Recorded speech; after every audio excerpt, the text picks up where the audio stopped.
Hey everybody, this is John the Comic Guy. I'm back in my garage. I just picked up that smaller collection. It's actually about 2,000 to 2,200 comics. So I'm gonna flip my phone around really quick and I'm gonna show you how many boxes that I'm gonna be digging through, and then I'm gonna show you the results. And let's keep our fingers crossed for some good stuff.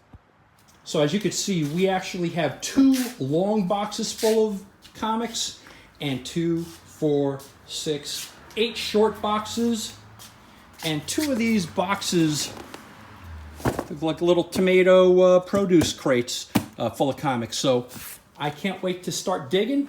And actually, it's a little packet here. I guess it held pillows at one time, full of some older books. So I look forward to flipping through these, and I'm gonna share with you guys my finds. So everybody, as you can see here, I'm with my brother from another mother, Matt from Patriot Comics. I actually would say Patriot Collectibles now, but I'm going to let you make that determination. I venture into different things, but I still have comics in my heart. I hear you. So everybody, Matt is here for me as a favor. So last year, during the summertime, we were sweating our butts off, and it was a new collection at the time. It was about, I think, 10 or 15 long boxes, and I was a little in over my head because I know comfortably Golden Age and Silver Age, but newer books, not really so much. And then, of course, the hardest working hunting comic guy I know, Matt, he's looking through these boxes and he says, John, if you ever need help looking through stuff, let me know. And right, we're buddies. By the way, we're also both UCG members. Again, the only reason I want to say that is if you see the United Collectors Group sign, we are all related. You know, we're not gouging you, and you can pretty much trust us as a small-time non-store vendor. So that's why Matt, he's over here, he's helping me out. So now, you fast forward. The story behind the collection that I posted that short on is I get reached out by an older couple, and they tell me that they have about 2,000 to 2,500 comic books. And I go right over and check it out. Well, I give them my offer. They did not accept it. They said, we're going to think about it. I keep in touch. So that was about 2 weeks ago. I reach out several times. Then the wife calls me and says, this weekend we have somebody coming looking at the collection. So I said, you know what? I think my offer was fair, but whatever. But that's no problem. Fast forward, the weekend passes. I'm calling. I leave 3 voicemails. They ultimately tell me, because they called me yesterday, that the person to look at the collection never showed. Something happened. So a little more negotiation. We agreed on a price. I pick up this collection that I'm going to, you saw it stacked up in a picture, but I'm going to pan this out in a moment. But a lot of this is not Silver and Golden Age. I have a few Golden Age books, but besides that, I figure, why not have my brother come dig with me? And it's hard to call it work, right? When you're looking for a key. I love it. Right? It's hard to call it. I love every minute of it. Right. So that's where Matt is helping me out today. And when we continue the video, you're going to see me in my office showing you the results of what we're digging. But before I do that, let me just pan to you on how I prepped this collection. Just FYI, some of the things that I personally do when I get a collection, and Matt, you sound off on how you do it. So when I get a collection, I like to make separate piles. I will have in the boxes and I'll flip through it, but when I see something that I know I want for my collection, I yank it. Start a personal John pile. Absolutely. Then I have a second pile with books that I think are more than my 3 for $10 pile. So I like to just start preliminarily separating it. And the big issue there is with modern type of books, I would say mid to late bronze to current, I just don't have that strong expertise, which is why I'm so grateful for Matt taking his time to do this. But then I'm going to go through with Matt and make sure I didn't miss any. So I'm going to stop this, flip the phone, because for some reason, once I start the video, I can't flip it. And then I'm going to kind of show you how I laid it out. And this way, if that helps any of you guys as you're buying a collection and you're diving, it's a logical way we handle it. So sit tight, and I'm going to flip the phone. All right. Okay. So as you can see here, everything so far that I took the lid off, I have looked through it once. Everything in this box is my pile that I think has a little bit more value than a 3 for $10 bin. And then I realize as I'm going through this and I'm yanking books from my own collection and I'm putting stuff in this box that before I opened up the boxes that have lids on them, I really wanted to include Matt. So I texted him last night. He said, John, I could come tomorrow. And, how lucky am I to have a buddy like him? So next step is I'm going to show you the books that I'm keeping and the books that I'm going to sell at a little bit more of a premium. So sit tight and you'll see that next. Now, everybody, Matt and I are about to dive in the 7 untouched boxes. And by the way, these are all boxes I've had before, but the couple I bought them from, they had these comics in tubs, so I had to kind of stuff them, but I genuinely have no idea on what these 7 boxes are going to hold. So Matt and I are going to start digging, and here are the Golden Age books that I just picked up from this recent collection. Now, before we start, let me once again give a major shout out to Matt from Patriot Comics.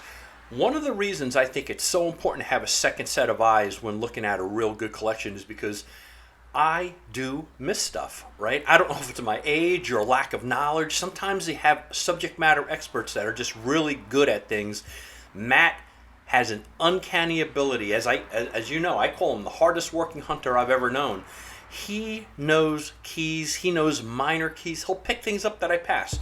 I'm going to give you an example. Now, this next comic I did not get in this collection. I did not.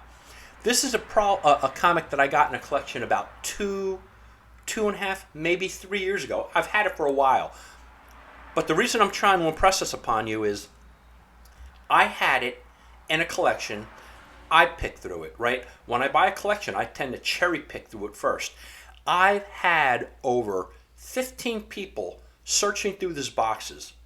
I don't think Matt was one of them, but people were searching and picking through these boxes. It might have actually been through a comic convention. Suddenly, I noticed this book on somebody's wall or in a video, and clearly then I researched it and saw it had value. It didn't take me more than a couple of minutes to find it in the collection. But this book was passed up by almost 20 people, about between 15 and 18 people, before I snagged it, and then suddenly I realized, whoa, this thing has value. So the reason I'm sharing this with you, again, this is not from this most recent collection, but the reason I'm sharing it with you is because everybody misses stuff. We all miss things, and when we're missing things, it's always good to have another subject matter expert who has the eye.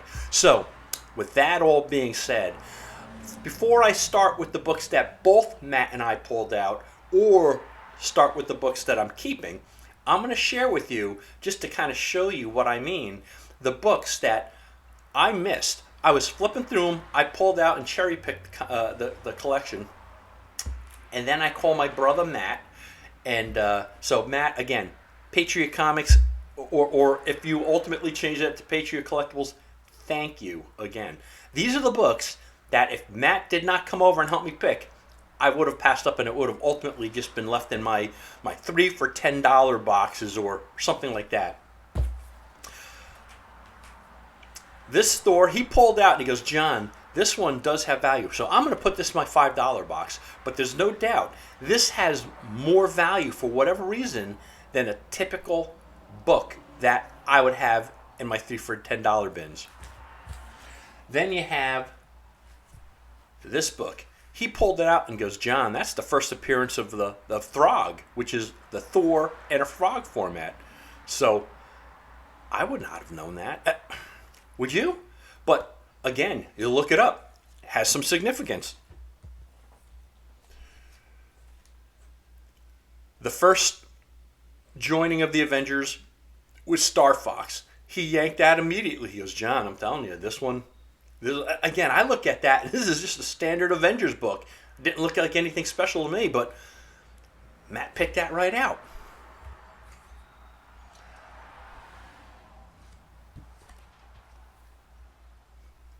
Another first Throg. I'm trying to think. So this is the first Throg. This other book is the first cover appearance of Throg. I jotted notes just so the customers can see the relevance of it. So this is actually the first Throg. The other book was the first appearance on the cover of Throg. The last issue and the death, apparently, of Ghost Rider. Another little minor key. And I as Matt's pulling these out, I'm rolling my eyes. Like, Matt, how do you know that? How do you have that memory? What can I say? Matt's great at that. Matt is really great, so thank you so much. He says, open this one up. This is a big one. And the reason is this has the tattoos in it. So if anybody is a big Spider-Man fan, Spider-Man 238, which has that classic cover of Hobgoblin ripping Spider-Man the Spider-Man uniform in half. What is often missing from that book is the tattoos, right? The kids like to put those little tattoos on. Well, this book contains tattoos. So what is happening? This book, which probably has no relevant of significance at all, people take the tattoos out of here and marry it with a 238 that is missing the tattoos, right? Ingenious. Clearly it will be detected if you're trying to get it graded from CGC. However, sometimes having a married copy is better than one missing it, right? So this one has tattoos, and Matt knew it, and he opened it up and he showed me immediately. This store with a bondage cover, so that's big. A big, I guess people do like the bondage covers, but bondage cover for this store, I would have passed it right up. This Ghost Rider, which is a part of the Midnight Suns series, he showed me, he goes, John, he pulled it up on his phone, he goes, look at that, he goes, and this one's still in the poly bag, he goes, this one people are looking for. So he pulled this out for me. Really appreciative. This Avengers with a Kang appearance. As it's probably obvious to you, I was getting a lot of Avengers. I got a lot of Avengers in this most recent collection. So, Kang appearance on the Avengers here. This Superboy. A Superboy, right? I don't know if I've had many valuable Superboys, including the Silver Age, but this is the first full appearance of King Shark. Even after he pulled this book, I didn't believe it. But then, of course, Matt goes, John, let me prove it to you. People apparently like King Shark. So, Matt, I'm telling you, good eye, brother. Good eye. This copy of Invaders, it has a Thor appearance. It has a Doctor Doom appearance. But this goes for a couple of bucks. And last but not least, out of the books that Matt pulled out for me, again, these are books that I did not have any idea. This next book I probably should have, because I lean towards more the Golden Age and the Silver Age, right? That's sort of my expertise, just because that's how I was raised. Matt pulled this one out. I looked at it, and I didn't get the connection, but I probably should have. This king size annual for the Avengers, number 10. This is the first appearance of Rogue and Madeline Pryor. Again, the cover, it's a busy cover, right? It's one of the annuals. However, Matt pointed that one out, and those are the books that if Matt didn't show up, you would have found them in a two for $3 bins. So, really appreciate Matt pulling this out. Let me get the books now that Matt and I got together. So you saw some videotape and he's flipping. So then we started going through the books that I had not seen yet. That was kind of exciting. So Matt and I had a great time doing that. So as we're flipping through, this Iron Man, number 121. Sorry, number 123. I think this is all in the And when he had his drinking problem, this was like the build-up for it. Number 125 of Iron Man. Yeah, we got a lot of Iron Mans too. A lot of decent run filler and runs. Iron Man number 125. That's a great cover. Iron Man has always been one of my favorites. I think you know that. That gold and red uniform is just so great. And of course, I'm building these up, so as the books get better, I think I'm showing them in that order. Great Submariner character, but a cover again leading up to the big story arc of him with the alcohol problem. Number 120. I got a couple of these Spider-Man 2099s. These were in pretty good shape, so yanked them out. I'm always happy to get a copy of this book. It seems to always sell for me. This one was in lower condition, but I'm glad I got it. It's Jane Foster, What If, right? At one time, this really skyrocketed. I think the Thor movie ended out tanking, and then the value plummeted. But despite the fact that it plummeted, it does absolutely still have value, and it's a relevant book. So, the What If with Jane Foster. I already have a copy of this, but for sale. But I'm going to keep this because people always like it, because it has the first appearance of Spider-Man 2099. I don't know if you could ever go wrong with this book. Again, is it a major kick? No.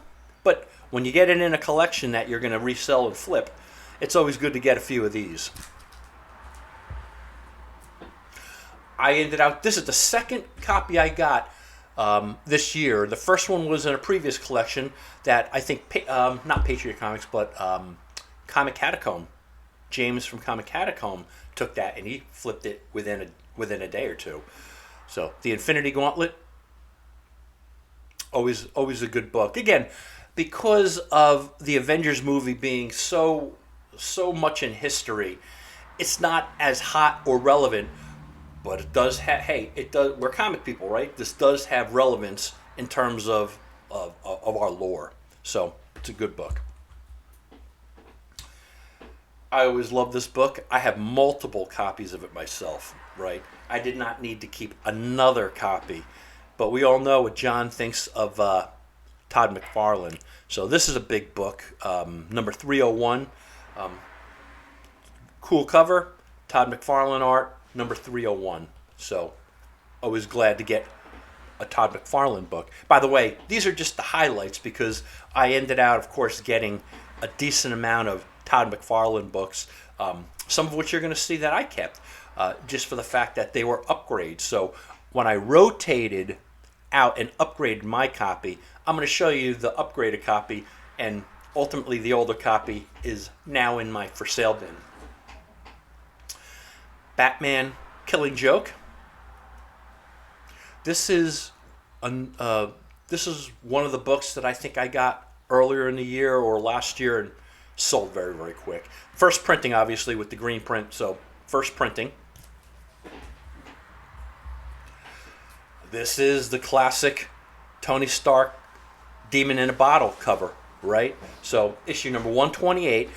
What you saw before was really the culmination of the story arc leading up to this issue. I think this is the first time I ever got this particular issue, but as we're finding these, Matt and I, just imagine hanging with your buddy and you're flipping through boxes and you see, you know there's the build up to the issue, and every time we see it, we're like, oh, we got it. So much fun doing this with Matt. Demon in a Bottle issue. And last but not least, for the issues that Matt and I went together through my boxes, the Avengers with the first Taskmaster. Definitely has value. Obviously, I'm trying to price these under fair market value so people will snag them up quick. So if you saw any of the books that I just went through and you're interested in it, hit me up, reach out to me, let me know, and we'll schedule a time where you come on by. Now, these are the books that I'm keeping for my collection.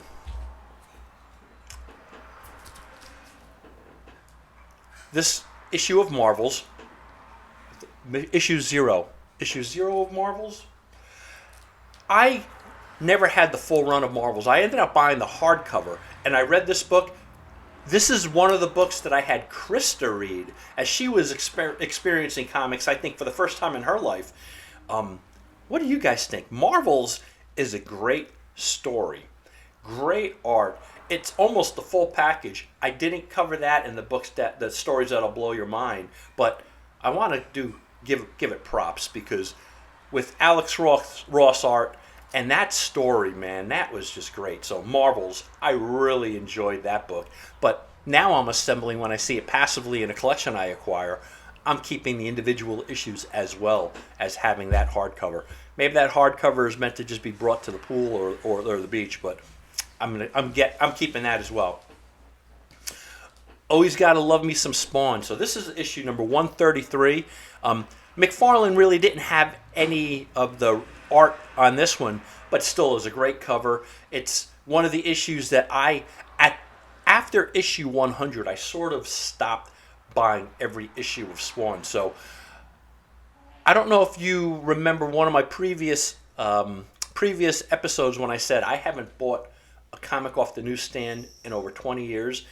I think when I got Spawn number 100, that's when, not that it was Spawn's fault, but that's when I decided I'm not going to be buying new issues anymore. I'm just going to acquire any new issues via collections. So I did not ever have this before, and I'm glad to have this. I consider this, it's a passive acquisition.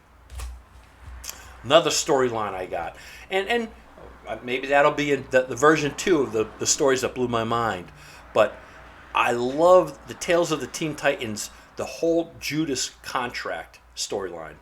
What do you think of that? That was great when Terra, she was a spy and she was trying to destroy him. It was great. So I think I have the annual and book 1. So I guess I'm still missing book 2 and book 3. But great storyline. If you haven't read the Judas contract from the Tales of the Teen Titans, when they're infiltrated from within, wow, that really is a great storyline. And this, I actually had this already, but I upgraded it. The one I had is now for sale, and it was like a 5.5. This is closer to a 9, so not perfect. Has a couple of dings, but certainly a better upgraded copy for me. Let's go to some Todd. Upgraded copy. I had one that was a little lower grade. The books that I got all needed a press. They were all bent in the center, so I don't know if they just were stored that way, but when I pressed it out, wow. All the ones I pressed out are 9.2s or better. This came out beautiful. Great cover too, right? The homage cover from Action Comics number 1. Amazing Spider-Man number 310. Again, this is an upgrade for me. These are beautiful copies. Beautiful copies.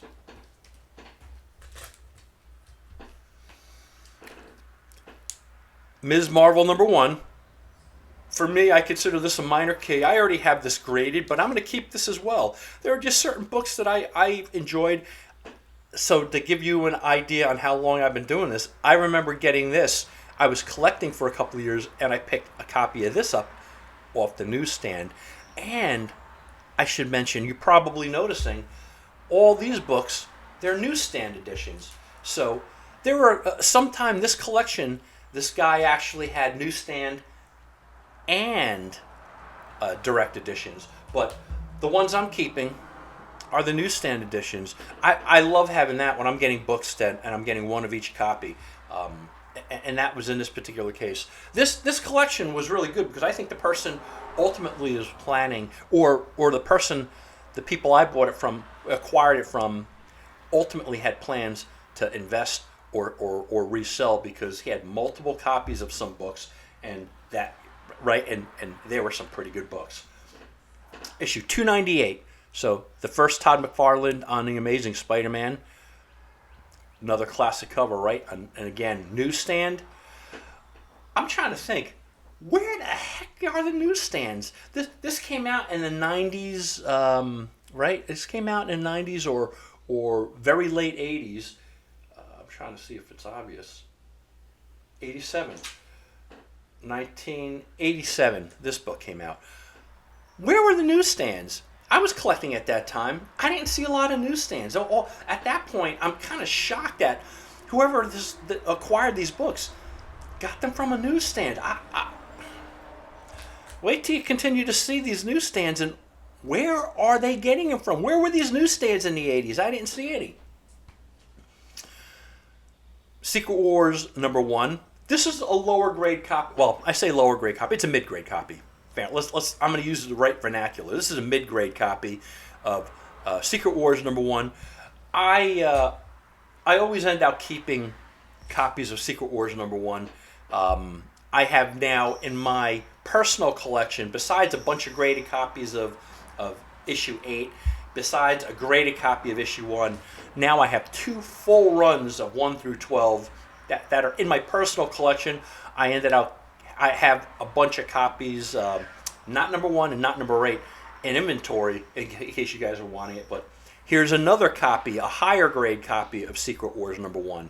But again, just an amazing book. I always find it interesting. Do you guys know the genesis of Secret Wars? I think Jim Shooter was doing research. They did some research on the words that appeal to the kids in comics most. And one was secret, and the other one was wars. So what does Jim Shooter do? He slaps the words together, Secret Wars, and this ultimately was like the most successful series that they cranked out ever, right? And it was really so they can get a toy deal, right? Marvel was working on what DC already had with a toy deal, and this was really Marvel's effort to kick it in with a toy deal. I don't buy a lot off of eBay and Mercari. I just don't. I like collections, right? I buy collections, cherry pick them. But I do keep my eyes on certain issues for whatever reason, and this cover I love. And I got this passively, and I was so happy to do that.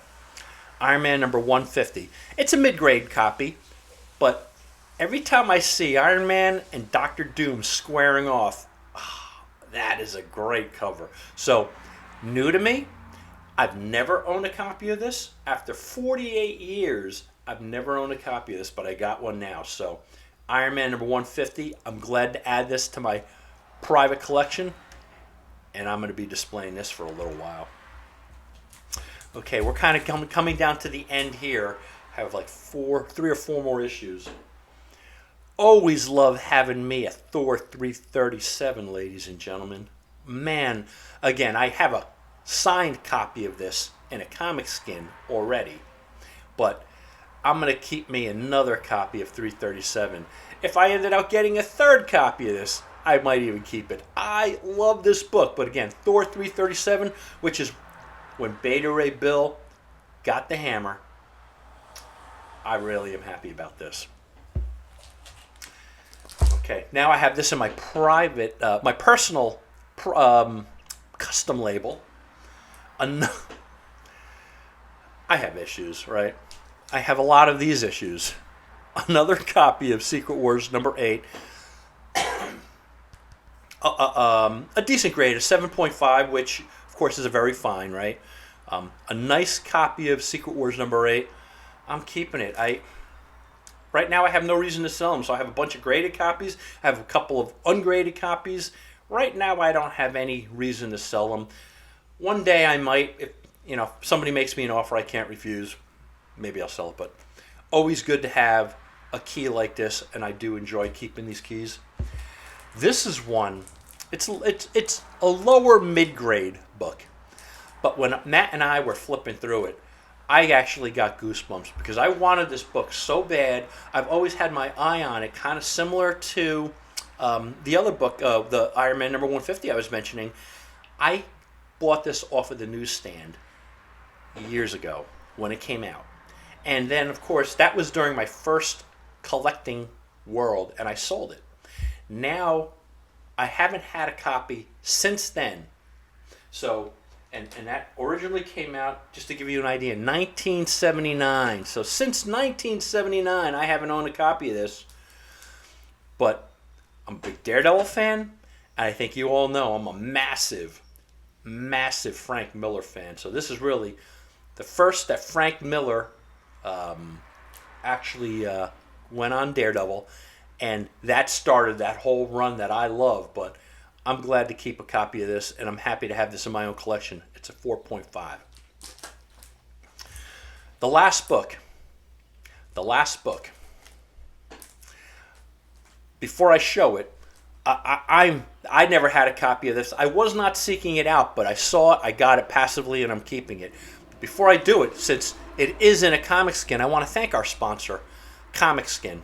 So Mark from Comic Skin is giving all of our viewers 5% off. If you go in the coupon code at checkout and put in John the Comic Guy 5, John the Comic Guy 5, you can get 5% off. That 5% will apply for the singles, the 5-packs, or the 10-pack of Comic Skins. I love Comic Skins because they're basically the same size as any graded book. They file the same way, and you could customize the labels. So let me show you the final book that I'm keeping in this collection. And as you know, I'm pretty picky. I don't keep a lot, and I put it in a Comic Skin. Is anybody excited for the new Deadpool Wolverine movie? I know I am. The previews look great. I pressed this, and it is a 9.8. It was a 9.6 already. And I was looking at it, and it's like, should I bother pressing it? It's in great shape. But then in my mind, if I'm going to slap it in a Comic Skin, why not? So I pressed it. It came out beautiful. So 9.8, Wolverine number 88.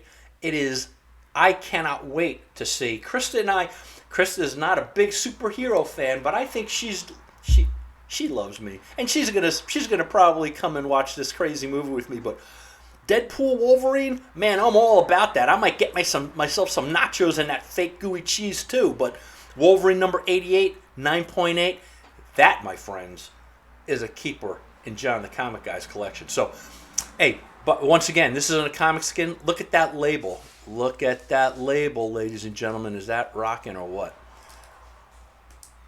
If you end up getting a Comic Skin, let me know. John the Comic Guy 5. But anyway, this was my find, and this was a great one. I was so happy. Matt, again, I don't want to belabor this point, but Matt, thank you so much for coming by and spending your time helping me sort through these crazy books. It was a fun collection. And as I close this, what we did not get was an Amazing Spider-Man 300. But they were working its way up sequentially. So I'm telling you, if you guys saw the tension there, Matt and I were like, okay, $298, $299. We're like, oh, let me flip it. And it wasn't mixed in anywhere else. So, hey, you win some, you lose some. But overall, this collection was a major win. This has been a great year for comics, for acquisitions for me. So, and I think you, as my friends, and when you come by, you're filling out a lot of your collections to it too. So, I want to once again thank you for joining me. If you like the content, if you are enjoying videos like this, I would ask you to hit the subscribe button. Where do you click subscribe? If you look on the lower right of your screen, you see that UCG symbol, United Collectors Group. You click that, and that subscribes. Why is the United Collectors Group so relevant? Because that's why I have buddies like Matt come over and help me out. He's a member of United Collectors Group. John Tudor, James from Comic Catacomb.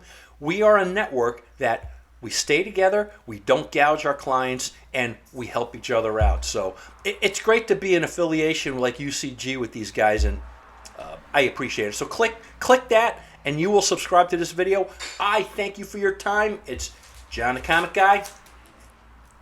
You heard it. I'll talk to you soon.